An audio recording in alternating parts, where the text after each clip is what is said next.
कल 89 सीटों में चुनाव होने वाले हैं।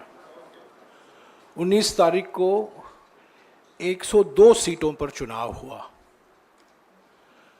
पहले चरण के चुनाव के बाद और जो दूसरे चरण के रुझान आ रहे हैं, ये बिल्कुल साफ है कि कुछ राज्यों में बीजेपी का पूरा सफाया हो रहा है और कुछ राज्यों में उनका जो 2019 में प्रदर्शन था उसमें भारी गिरावट आने वाली है। यानी कि कुछ इलाकों में साफ और कुछ इलाकों में हाफ। बीजेपी परेशानी में है, खास तौर से उनके मुख्य प्रचारक प्रधानमंत्री जी भोखलाए हुए हैं और 19 तारीख से सारे एजेंडा को दूसरे दिशा में ले जाने की प्रयास कर रहे हैं। उन्होंने हमारे न्याय पत्र को पहले सांप्रदायिक रंग देने की कोशिश की, बाद में कई ऐसे बातें उठाई जिसका जिक्र हमारे न्याय पत्र में बिल्कुल है ही नहीं है। और राजस्थान में, मध्य प्रदेश में, कर्नाटक में, अलग अलग राज्यों में जो उनका प्रचार हो रहा है, महाराष्ट्र में, वो हमारे न्याय पत्र को खूब पब्लिसिटी दे रहे हैं। हालांकि ये गलत पब्लिसिटी है, झूठ पर आधारित प्रचार है, फिर भी पहली बार प्रधानमंत्री विपक्ष पार्टी के न्याय पत्र को, घोषणा पत्र को इतनी और इस तरीके से पब्लिसिटी दे रहे हैं। ये न्याय पत्र भारत जोड़ो यात्रा और भारत जोड़ो न्याय यात्रा के समय जो हमारे नेता जो इस यात्रा का नेतृत्व कर रहे थे, राहुल गांधी जी, और अलग अलग नेता जिसमें कांग्रेस अध्यक्ष भी शामिल थे, इन्होंने यात्रा में भाग ली, दोनों यात्राओं में भाग ली। और इस यात्रा के दौरान जो समाज के अलग अलग वर्गों से उनकी मुलाकात हुई, चर्चा हुई, जनता की चिंता वो सुने, जनता की परेशानी को उन्होंने देखा और उसी के आधार पर ये न्याय पत्र बना।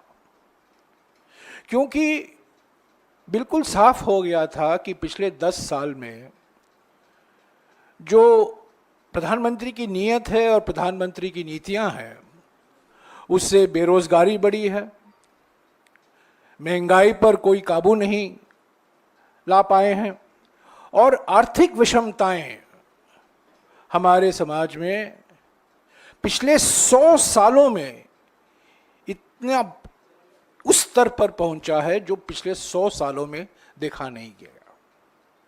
और यही तो हमारे मुद्दे हैं।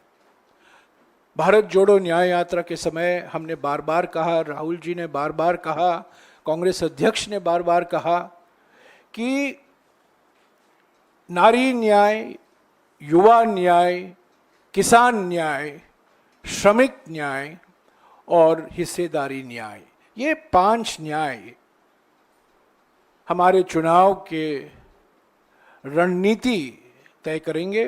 और इन 5 न्याय को लेकर हमने 25 गारंटियां भी दी हैं और 3 तारीख से 8 करोड़ परिवार को सारे देश में ये गारंटी कार्ड हमारे नेता और हमारे कार्यकर्ता बांटने में लगे हुए हैं। तो ये हमारा एक सकारात्मक एजेंडा था और है और रहेगा, क्योंकि हम जनता के मुद्दों पर ये चुनाव लड़ना चाहते हैं।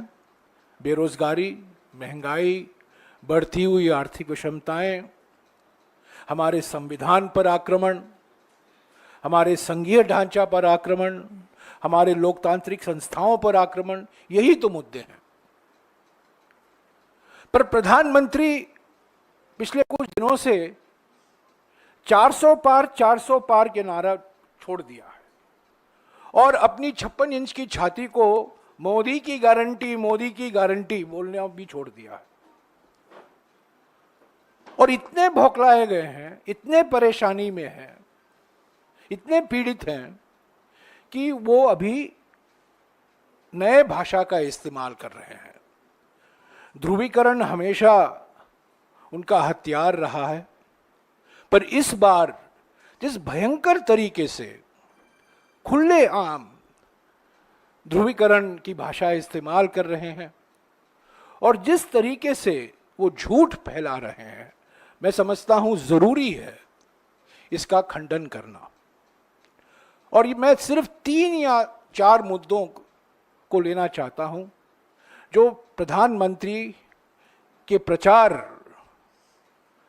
में आप सुनते हैं, पढ़ते हैं, और यही अभी उनका प्रचार के सिद्धांत बन गए हैं। 400 पार भूल गए, अपना जो आर्थिक उपलब्धियां वो दावा करते हैं उसके बारे में बोलते नहीं, पर सिर्फ कांग्रेस को और कांग्रेस के न्याय पत्र को, कांग्रेस के नेताओं को बदनाम करने में लगे हुए हैं।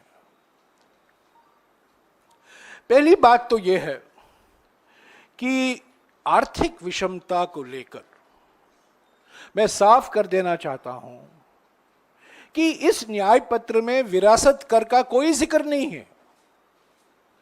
विरासत कर हमारा एजेंडा नहीं है।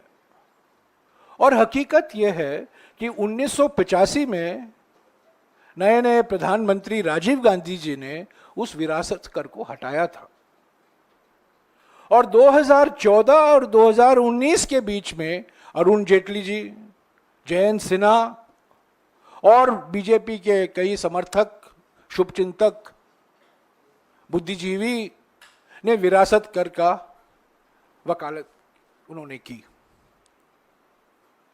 तो असली बात यह है, हमने कभी विरासत कर के बारे में जिक्र नहीं किया है, वो हमारे एजेंडा में नहीं है।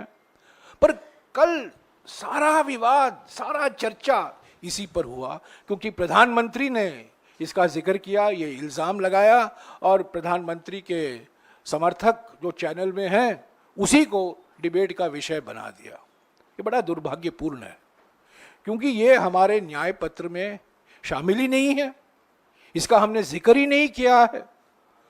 और हकीकत यह है कि 1985 में यह विरासत कर हटाया गया था। तो पहली बात तो मैं ये साफ भाषा में कह देना चाहता हूं, विरासत कर हमारे एजेंडा में नहीं है। और जो कोई कहता है कि हम विरासत कर लाएंगे, ये बिल्कुल गलत है। जब हम आईटी की बात करते हैं, आईटी माने इंफॉर्मेशन टेक्नोलॉजी, आईटी माने इनकम टैक्स, आईटी माने इनहेरिटेंस टैक्स नहीं। ये तो बीजेपी का एजेंडा था। जब जयंत सिन्हा राज्य मंत्री थे वित्त मंत्रालय में, अरुण जेटली ने और सारे नेता और बुद्धिजीवियों ने इसकी वकालत की, पर हो नहीं पाया।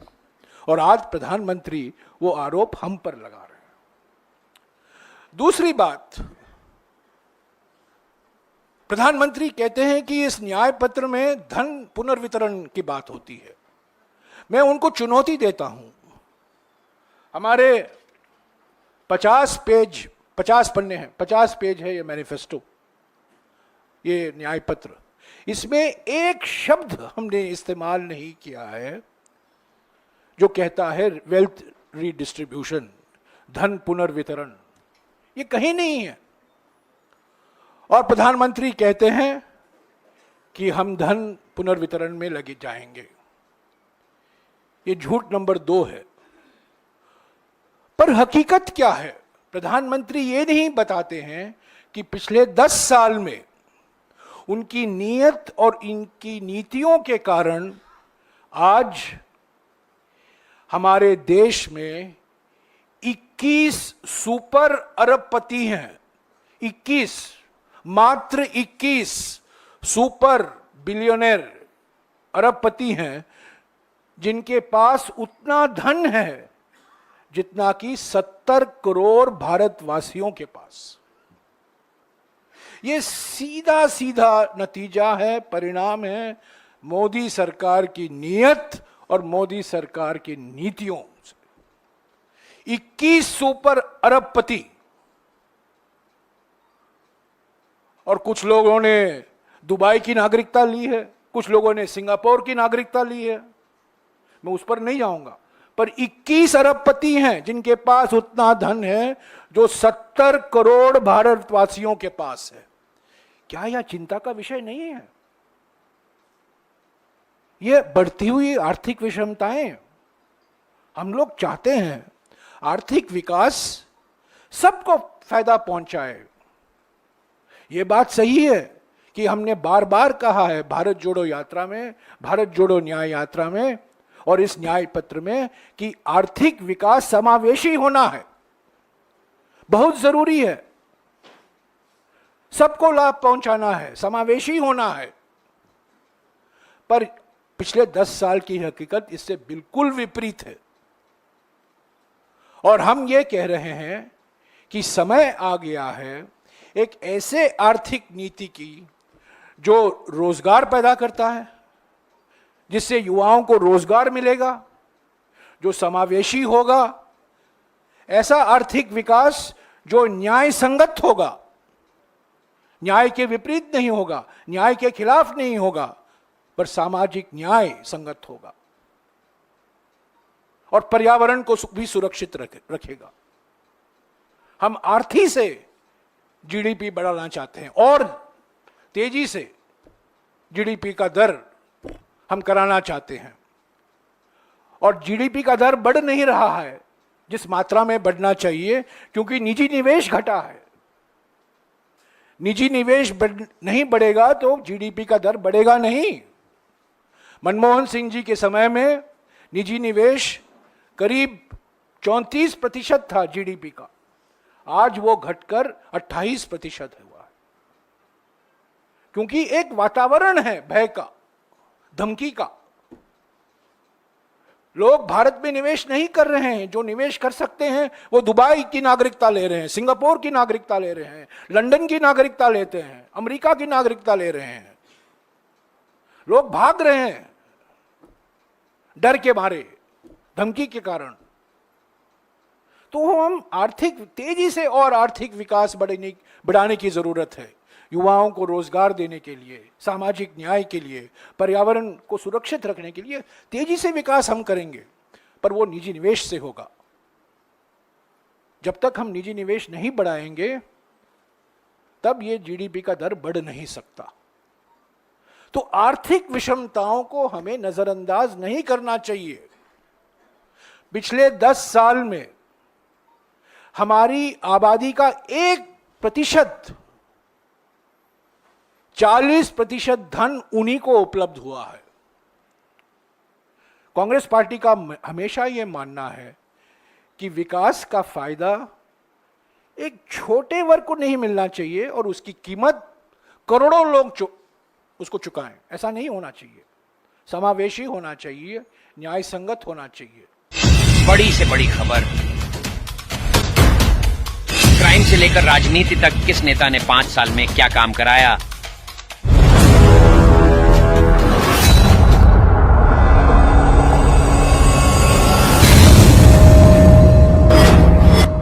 मिलेगी सबसे पहले हर खबर चेंजिंग फ्यूचर न्यूज पर, जो बदलेगा आपका